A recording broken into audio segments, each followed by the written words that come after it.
नमस्कार मित्रांनो, मी उमेश शिंदे आणि स्वागत आहे परत एकदा माझ्या यूट्यूब चॅनलमध्ये उमेश मुंबईवाला. मित्रांनो, याच्या आधीचा व्हिडिओ आगरी समाजाचा इतिहास या व्हिडिओला खूप छान रिस्पॉन्स आला आहे, म्हणून मी दुसरा भाग बनवतो आहे. तर आज मी तुम्हाला सांगणार आहे आगरी लोक आणि मीठ याचा संबंध काय आहे, याचा इतिहास काय आहे. खूप जुना इतिहास आहे मित्रांनो. व्हिडिओ शेवटपर्यंत बघा, चॅनलला लाईक करा आणि सबस्क्राईब केल्याशिवाय जाऊ नका. आणि मित्रांनो, माझ्या व्हिडिओवरती खूप लोक येतात, व्हिडिओज बघतात, लाखोमध्ये व्ह्यूज असतात, परंतु सबस्क्राईब कोणी करत नाही. म्हणून एक सबस्क्राईब हवा आहे तुमचा.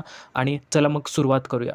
मित्रांनो, मीठ हा आज सर्वांना अतिपरिचयामुळे अत्यंत सामान्य वाटणारा पदार्थ, पण मिठाखेरीज माणूस जगू शकत नाही. त्यामुळेच मिठाचा शोध हा मानवी संस्कृतीतील सर्वात महत्त्वाचा क्रांतिकारी टप्पा मानला जातो. मनुष्य लाखो वर्षापूर्वी जेव्हा शिकारी मानव होता, त्या काळात शरीरातील मिठाची गरज भागवण्यासाठी तो शिकार केलेल्या प्राण्याचे प्रथम रक्त पिऊन शरीरातील मिठाची गरज भागवत असे, अथवा लवणयुक्त माती खात असे. पुढे उपलब्ध असेल तेथील खनिज मीठ वापरात आणले गेले. अशा मिठाच्या नैसर्गिक खाणी मुळात कमी असल्यामुळे अर्थात ते प्रचंड महाग असे. एकेकाळी सोन्यापेक्षाही अधिक किंमत मिठाला मिळत असे. मिठामुळे जगात अनेक युद्धे झाली, साम्राज्य बनली आहेत, गडगडली आहेत. जगातील सर्वात प्राचीन व्यापार हा मिठाचा होता. मीठ उपलब्ध असलेल्या प्रदेशांवर स्वामित्व स्थापित करण्यासाठी घनघोर युद्धे होत असत. आपल्याला आता सिल्क रूट्स माहीत आहेत, पण जगातील व्यापारी प्राचीन काळी साल्ट रूट म्हणजे मीठ मार्ग म्हणून ओळखले जात. रोममध्ये तर सैनिकांना पगार मिठाच्या रूपात दिला जात असे. त्यामुळे आजचा सॅलरी हा शब्द हा सॉल्टपासून तयार झाला आहे. मिठाने खाद्य संस्कृतीतील क्रांती तर घडवलीच, पण मानवी आरोग्यही सदृढ व्हायला मोलाची मदत झाली. ज्याचे मीठ खाल्ले आहे त्याच्याशी बेईमानी करणे हा नैतिक गुन्हा मानला जाऊ लागला. एवढे मिठाचे सांस्कृतिक महत्त्व वाढले. धर्मकार्यातही मीठ हा महत्त्वाचा घटक बनला. इतकेच नव्हे तर तांत्रिक विधीमध्येही मिठाला महत्त्वाचे स्थान मिळाले. मिठामुळे मांस, मासे ते नाशवंत पदार्थ टिकवण्यासाठीही मोलाची मदत झाली. मृतांचे ममिफिकेशन करत प्रदीर्घ काळ शरीररूपाने टिकवण्यासाठीही मिठाचा उपयोग झाला. एका अर्थाने मानवी सुसंस्कृती ही मिठाच्या शोधामुळे आमूलाग्र बदलली असे म्हटले तरी वावगे होणार नाही. भारतात फार पूर्वी हिमालयाच्या भागात नैसर्गिक खाणीतून मिळणारे मीठ तेवढे माहीत होते. पुढे समुद्राच्या पाण्यापासून मीठ बनवायचा शोध इसवी पूर्व 5000 वर्षापूर्वी लागला, असे गुजरात येथील ढोलीविरा येथे झालेल्या उत्खननातून दिसले. समुद्राच्या पाण्यापासून निर्माण केले गेले ते सैंध व असंख्य उल्लेख आपल्याला आपल्या पुरातन साहित्यातून आढळतात. अर्थात समुद्राच्या पाण्यापासून मीठ बनवण्याचा शोध मत्स्यमारी करणाऱ्या लोकांनीच लावला. जमिनीवर आलेले समुद्राचे खारे पाणी वाळले की मिठाची स्फटिके मिळतात आणि ते खाद्य संस्कृतीत उपयुक्त ठरते. हे निरीक्षण कामी आले आणि मिठाची शेती करण्याची पद्धत शोधली गेली. भारतात मिठाचा अमौलिक, सर्व मानवी जीवनाला आवश्यक आणि उपकारक असा शोध कोली समाजाने लावला.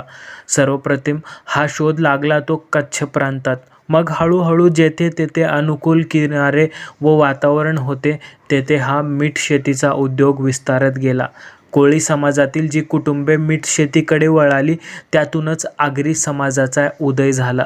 आगर या प्राकृत शब्दाचा सरळ अर्थ आहे बाग किंवा शेत. नारळी पोफळींच्या बागांबरोबरच जेथे मीठ पिकवले जात होते त्याला अर्थातच मिठाची बाग किंवा मिठागर म्हटले जाणे स्वाभाविक होते. या आगर शब्दातूनच आगरी या शब्दाचा उगम झाला असल्याचे स्पष्ट होते. याचाच दुसरा अर्थ आहे की कोळी व आगरी हे मूळचे एकच. कोळी व आगरींचे मूळचे ऐक्य सांगणारी एक पुराणकथाही आहे. अगस्ती मुनीच्या आंगले आणि मांगले या 2 पुत्रांपासून क्रमशः आगरी आणि कोळी समाज निर्माण झाले. कोळी समाज देशभर आढळतो. या समाजाचे ही मूळ रूप काय हेही पाहणे आवश्यक आहे.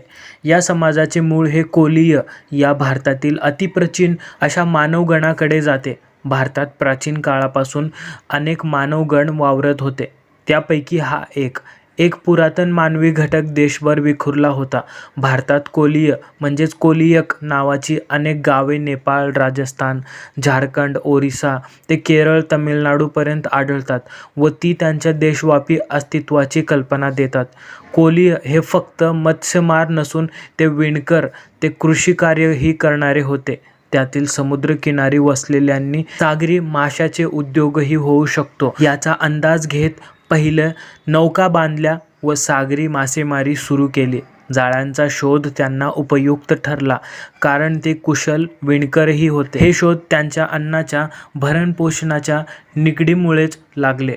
पुढे काही शतकातच प्रत्यक्ष अनुभवामुळे समुद्राच्या खारट पाण्यापासून मिठाचे उत्पादन होऊ शकते हा शोध लागला. या शोधातून नवीन अन्न उद्योग तर सुरू झालाच, पण त्यांच्याच नौकाशास्त्रातून पुढे विदेश व्यापार सुरू झाला.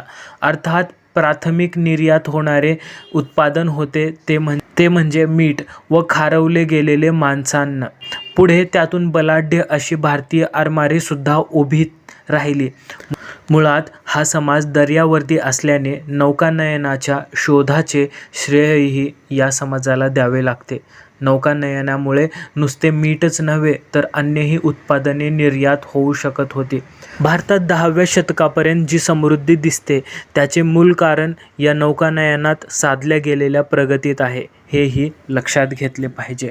सह्याद्रीच्या कड्यातून जे घाट निर्माण केले गेले ते पुरातन मीठ मार्गच होते. कोकणातील आरंभीच्या सत्ता याच समाजाच्या होत्या. कुडा, मादाड येथील लेण्यातील शिलालेखात तत्कालीन स्थानिक सत्ताधाऱ्यांचा उल्लेख येतो. ते आगरी कोळीच होते. इसवीसनाच्या 6व्या शतकात तर आगरी कोळी आणि महार यांची कोकणावर संयुक्त सत्ता होती. किंबहुना नंतरच्याही सत्ता त्यांच्या मदतखेरीज या भूभागावर राज्यच करू शकल्या नाहीत, असे इतिहास सांगतो. सातवाहन काळापासून म्हणजेच इसवीसन 220 महाराष्ट्राचे लष्करी आश्मरारही बलाढ्य बनल्याचे दिसते. यात खरा हातभार कोळी आगरी लोकांचाच होता. हे आरमार एवढे बलाढ्य होते की सातवाहनांनाही आगरी कोळी बांधवाच्या मदतीने श्रीलंकेचाही पराभव करत तेथवर सत्ता पोहोचवली. एवढेच नव्हे तर सातवाहनकालीन या आजच्या मराठीचे मूळ असलेल्या महाराष्ट्री प्राकृतीच्या मूळ रूपाला आगरी बांधवांनी आपल्या आगरी भाषेत कटाक्षाने जपलेले दिसते. आगरी कोळी समाजाचे आरमारी युद्धतंत्र त्यांच्या काळात कळसाला पोहोचले. समुद्राचीच संगत पुरातन कालापासून असलेल्या सागरी किल्ल्यांनाही संकल्पनाही याच समाजाने खूप आधी विकसित केली होती. हे आधीचे सागरी किल्ले बनवले गेले ते सागरी चाच्यांच्या तोंड देण्यासाठी व व्यापारावर नियंत्रण ठेवण्यासाठी. त्यांचा उपयोग स्वराज्याला केवढा झाला हे वेगळे सांगायची आवश्यकता नाही. आजच्या सर्वच सागरी किल्ल्यांच्या निर्मितीचे खरे श्रेय आगरी कोळी समाजालाच द्यावे लागते. ते यामुळेच. पण पुढे नानासाहेब पेशवे आग्र्यांचे आरमार बुडवण्याची घोडचूक केली आणि इंग्रज पोर्तुगीजांना मोकळे रान मिळाले. हा दुर्दैवी इतिहासच येथे विसरता येत नाही. मित्रांनो, ही होती एक छोटीशी इन्फॉर्मेशन आगरी समाजाबद्दल, जे की खूप छान इंटरेस्टिंग इतिहास होता. म्हणून चॅनलला लाईक करा, एक छोटासा सबस्क्राईब करा आणि शेअर जरूर करा आपल्या आगरी कोळी लोकांमध्ये, आपल्या समाजामध्ये. भेटूया पुढच्या व्हिडिओमध्ये. तोपर्यंत जय हिंद, जय महाराष्ट्र, जय आगरी.